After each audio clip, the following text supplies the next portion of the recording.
شکیب جلابی علی گڑھ کے قصبہ جلالی میں 1 اکتوبر 1934 کو پیدا ہوا۔ اصل نام سید حسن رضوی رکھا گیا۔ والد سید صغیر حسین اور دادا سید شنات حسین پولیس میں ملازم تھے۔ شکیب کے دادا بدایوں میں آباد ہو گئے۔ والد سید صغیر حسین پیری مریدی کے چکر میں پاگل قرار دیے گئے تھے۔ انہی حالات میں 1942 میں بیوی بچوں کے ہمراہ بریلی کے ریلوے اسٹیشن پہنچے اور اپنی بیوی کو ریل گاڑی کے آگے دھکا دے دیا، جس سے اس کی دونوں ٹانگیں کٹ گئیں اور وہ ہلاک ہو گئی۔ غور فرمائیے، اس وقت شکیب 9 سال کا بچہ تھا۔ ایک 9 سال کے بچے کی ذہنی کیفیت میں خوف اور دہشت کا کیا عالم ہوگا۔ قیام پاکستان کے بعد شکیب اپنے ماموں اور 4 بہنوں کو لے کر کراچی آ گئے۔ میٹرک کا امتحان پاس کیا، وہاں سے راولپنڈی چلا گیا۔ وہ بلا کا حساس اور خوددار تھا۔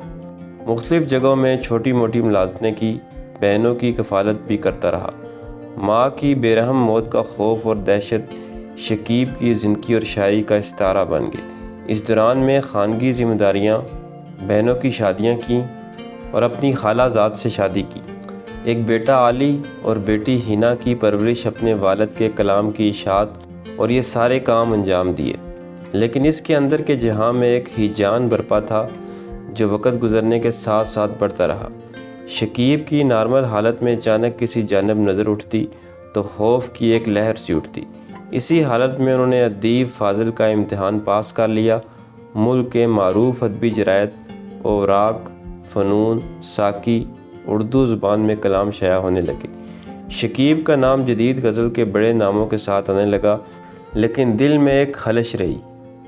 احمد ندیم قاسمی نے اپنی تحریروں میں شکیب کو بے حد سراہا، لیکن ذہنی توازن بگڑتا چلا گیا۔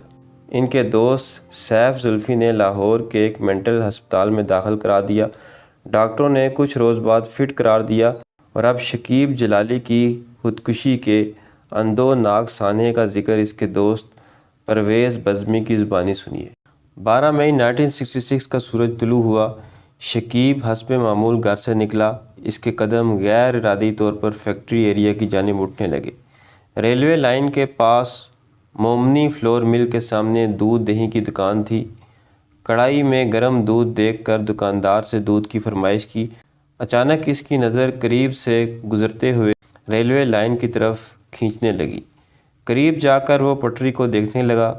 اس نے جھک کر پٹری کو سونگھا۔ خوشبو کی نشیلی کیفیت سے آنکھیں بند ہو گئی۔ اسے ایسا لگا پٹری کی رنگت دودھیا گئی ہو۔ اچانک ایک جھٹکے کے ساتھ اس کی آنکھ کھلی اور وہ سرخ ہو رہی تھی۔ وہ گھبرا گیا، اس کا جسم پانی کی طرح بہنے لگا۔